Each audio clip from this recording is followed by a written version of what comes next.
তো এই তো এখন হঠাৎ করে একটা অ্যাক্সিডেন্ট হয়ে গেল। কুকারটা ব্রাস্ট হয়ে দেখো এই যে ঢাকনাটা কিন্তু খোলেনি, ঢাকনাটা বন্ধই আছে। সিটিটা যে কোথায় ঢুকে গেছে পড়ে গিয়ে গ্যাসের মধ্যে বসিয়ে আমি গেছিলাম ভেতরের রুমে একটু কাজে দরকারে। আমি যদি আজকে সামনে থাকতাম অবস্থাটা কি হতো দেখো। গ্যাসে এইখানে বসানো ছিল, এইখানে সিটি মারবে ভাত, অনেকদিন ওয়াথানে আছে।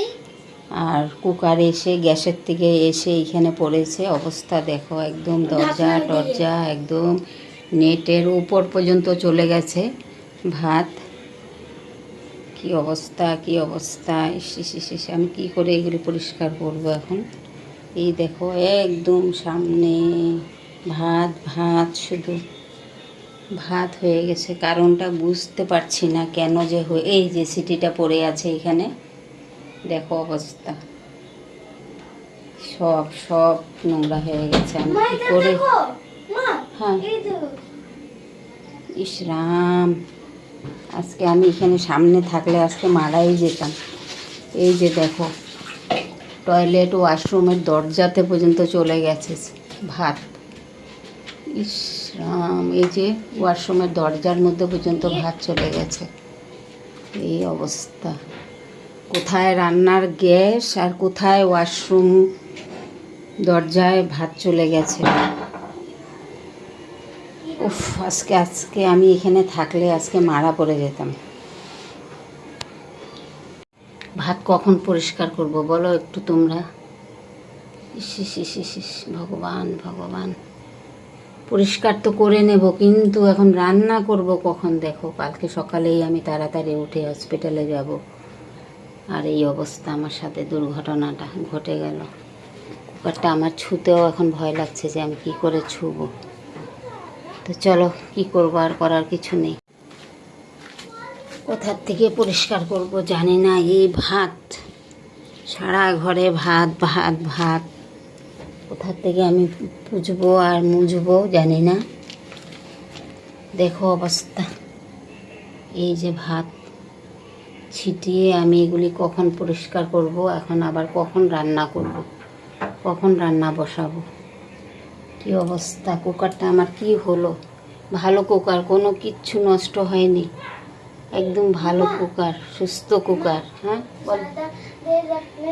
अरे बाबा ज़्यादा नहीं, देर नहीं रखा है, अभी तो जस्ट में रख के उधर गया कपड़ा। আমি ভাতটা বসিয়ে সন্ধ্যার সময় তো আমাদের জল খোলে, তো জল খোলার সাথে সাথেই সন্ধ্যা 5টায় জল খোলে। बहुत भयंकर आवाज है। তো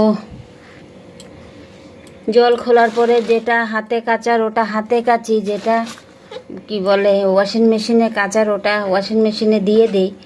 তো হাতে কাচা কয়টা কাপড় ছিল, ওই কয়টা আমি এখন বাথরুম থেকে নিয়ে জল ঝরতে রেখে দিয়েছিলাম বাথরুমের স্ট্যান্ডের মধ্যে। তো ওখান থেকে নিয়ে আমি এখন ঘরে ফ্যানের নিচে দিয়ে দেব, নিয়ে যাচ্ছিলাম কাপড়গুলি। কাপড় নিয়ে দেওয়া হয়ে গেছে, আর এই অবস্থাটা, এত জোরে আওয়াজ, যেমন সিলিন্ডার ব্রাস্ট হলে যে এইভাবে একটা আওয়াজ হয়, ওইভাবে আওয়াজটা করেছে। আর তো মানে আসার মতো না, আওয়াজটা প্রায় অনেকক্ষণ হয়েছে আওয়াজটা যে সামনে আসবো। আর দেখো আমরা কোয়ার্টারে থাকি, একটা লোক মানে কেউ একটা আওয়াজ দিল না, যে এত বড় একটা ভয়ঙ্কর আওয়াজ হলো, কোথার থেকে আওয়াজ হলো। এটাই হচ্ছে বাঙালি পরিবেশ, বাঙালি পরিবেশে থাকা আর ককটেল পরিবেশে থাকার। যার ঘরে মানে যেটা হয়ে যাক, মারা পড়ে যাক, কোনো ব্যাপার নেই। মানে কি বলবো, এখন যদি আমরা একজন মরেও যেতাম কেউ জানতে পারতো না, কেউ জানতে পারতো না, যদি আমরা চিৎকার করে না বলতাম যে ঘরে একটা কিছু ঘটে গেছে, অঘটন ঘটে গেছে, কেউ আসবে না। এমন অভদ্র এখানের লোক। আমি তো কারো ঘরে একটা মানে টুং করে আওয়াজ করলেও দৌড়িয়ে মানে নেটটা খুলে বের হয়ে দেখি যে কোথার থেকে আসলো আওয়াজটা। কারো ঘরের গ্যাসের গন্ধ পেলেও আমি ডাকাডাকি করে বলি। এই যে আমাদের এখানে বোবা মেয়ে লোকটা থাকে, ওদের ঘরে প্রায় সময় গ্যাসের গন্ধ করে, প্রায় সময় আমি গিয়ে চিৎকার চেঁচামেচি করে। ওদের বাচ্চারা তো কথা বলতে পারে, তো মেয়েটার সাথে বলি যে তোদের ঘর থেকে গ্যাসের গন্ধ বেরোচ্ছে, প্রায় সময় আমি বলে থাকি। আর আমার সাথে এই ঘটনা, একটা লোক মানে একটা কি বলবো, এত হাজার হাজার লোক কোয়ার্টারে, একটা আওয়াজ পেলাম না কারো ঘরে। তো এই তো দেখো, একটুখানি জায়গা আগে এই জায়গাটা একটু পরিষ্কার করে তারপরে ভাত রান্না করে অন্য কুকারে ভাত রান্না করে তারপরে ওদেরকে খেতে দিয়েছি। আর যেই কুকারটা ব্রাস্ট হয়েছিল, ওই যে কুকারটা, কিচ্ছু নষ্ট নেই, কুকারটা একদম ভালো। তো কি বলবো, জানি না কেন এই হলো, এই কারণটা কি আমি জানতে পারলাম না এখনও। সব এই যে আলু পেঁয়াজের ঝুড়ি টুড়ি সব সরিয়ে ভাতগুলো পরিষ্কার করে আনলাম সব। কি বলবো, একদম গমের মতো লেগে আছে ভাতগুলি, এই যে মাটিতে। কত কষ্ট, মানে শরীরের শক্তি দিয়ে দিয়ে ভাতগুলি পরিষ্কার করতে হয়েছে।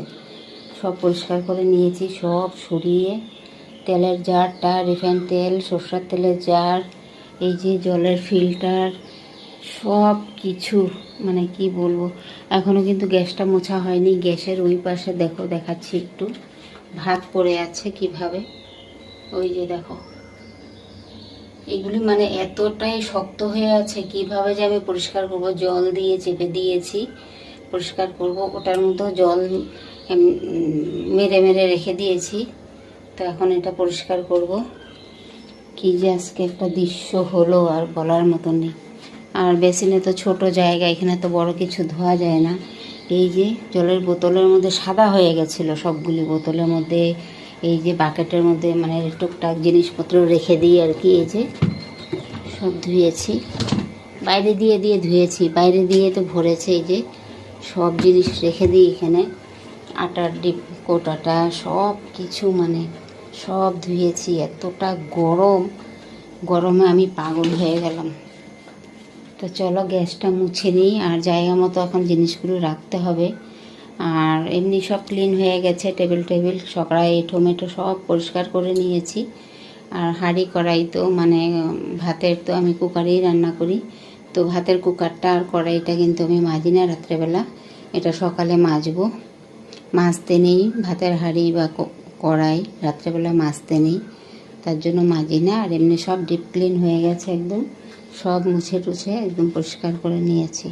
এখন জায়গা মতো জিনিসগুলো রেখে দেব আর গ্যাসটা মুছবো। তো চলো, আজকে হচ্ছে কুকার ব্লাস্টের পরের দিন। তো এই যে সব ক্লিন করে নিয়েছিলাম আমি রাত্রেবেলা, তখন 2টো বাজে। সব পরিষ্কার করে একদম মানে কি বলবো, ডিপ ক্লিনের মানে উপরে যেটা হয় আর কি, সব কিছু পরিষ্কার করে সব জায়গার জিনিস জায়গায় রেখে টেখে দিয়েছি সব কিছু।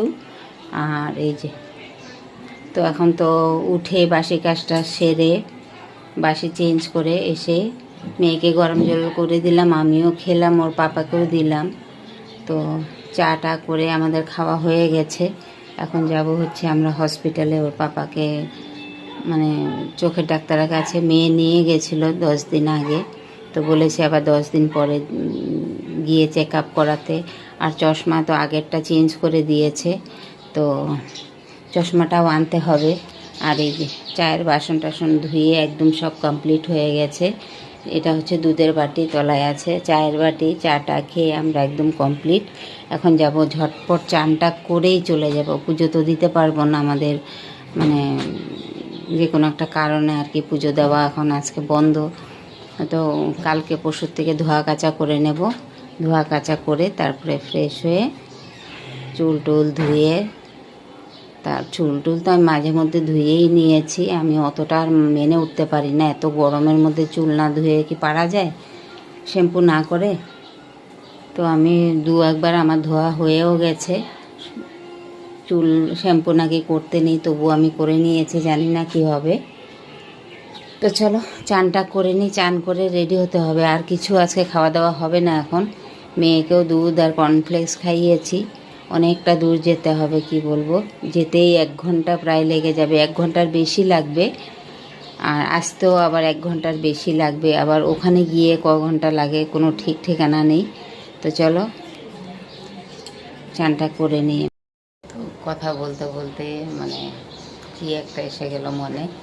তো সবাই ভালো থেকো, সুস্থ থেকো। নতুন বন্ধু এসে থাকলে একটু সাবস্ক্রাইব করে দিও, কমেন্ট করে দিও। আমি আবার চলে যাব তোমাদের পরিবারে। তো চলো আজকের মতন ভিডিওটা এখানেই রাখবো। আর পুরনো বন্ধুদেরকে তো আর কিছু বলার নেই। সবাইকে অনেক অনেক থ্যাংক ইউ। সবাই ভালো থেকো, সুস্থ থেকো, আবারও বলছি। তো টাটা, বাই বাই।